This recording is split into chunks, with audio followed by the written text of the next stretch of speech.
Be honest, who do you call when you were at your lowest? Nobody. I'm a man. Not a single soul. Nobody. No one. No one cares.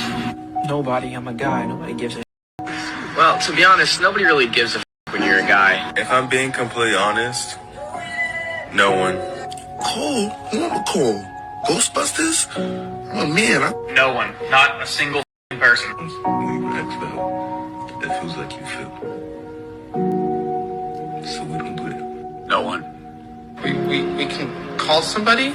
I just thought nobody gave a Welcome to episode 21 of Great Talks. In this video, I want to bring awareness to a very real situation. I'm a very big advocate of mental health. Sometimes I just randomly ask the people I interact with how their mental health is. I think a lot of people downplay the importance of mental health, especially for men. And one of the outcomes of having poor mental health is being led to take your own life. 75% of all suicide is committed by men. This is fact. This comes straight from the CDC. Men are 3.7 times more likely to commit suicide than women. And I have some very practical theories as to why I believe this occurs. Being a man in this world, you aren't allowed to have feelings. Crying is a sign of weakness. Being sad is a sign of weakness. Showing sympathy is a sign of weakness. Asking for help is a sign of weakness. When men are going through very difficult times in life, we're told to toughen up and be a man. We are never given outlets to express what we feel. And when we do try to express how we feel, we get called soft or weak for it. Imagine losing your mother in a shooting accident by a bullet that wasn't even meant for her, then being told to toughen up. Imagine losing your job to COVID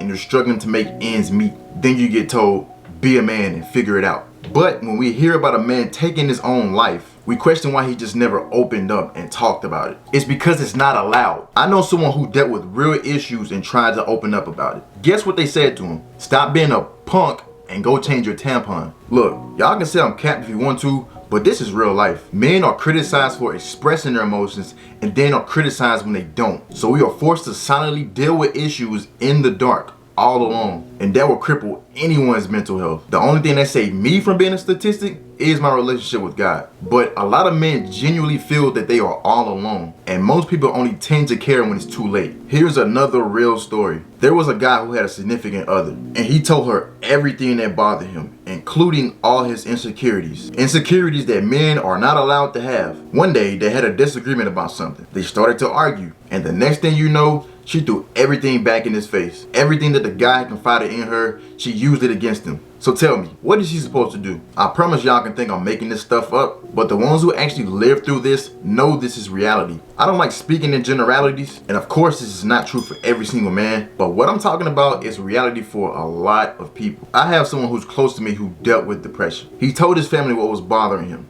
and they all dismissed it. More or less, they just told him to be a man and deal with it. If you think that's the proper response to give someone that is genuinely seeking help, then you are part of the problem. I'm not sugarcoating that at all. This video isn't meant to be a solution, but I want to bring awareness to this because this is a much needed conversation. And before anyone says anything about women having it hard too, my direct, in context response to you would be, all lives matter.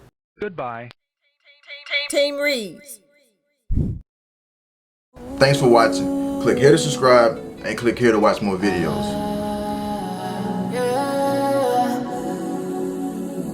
Na na na na.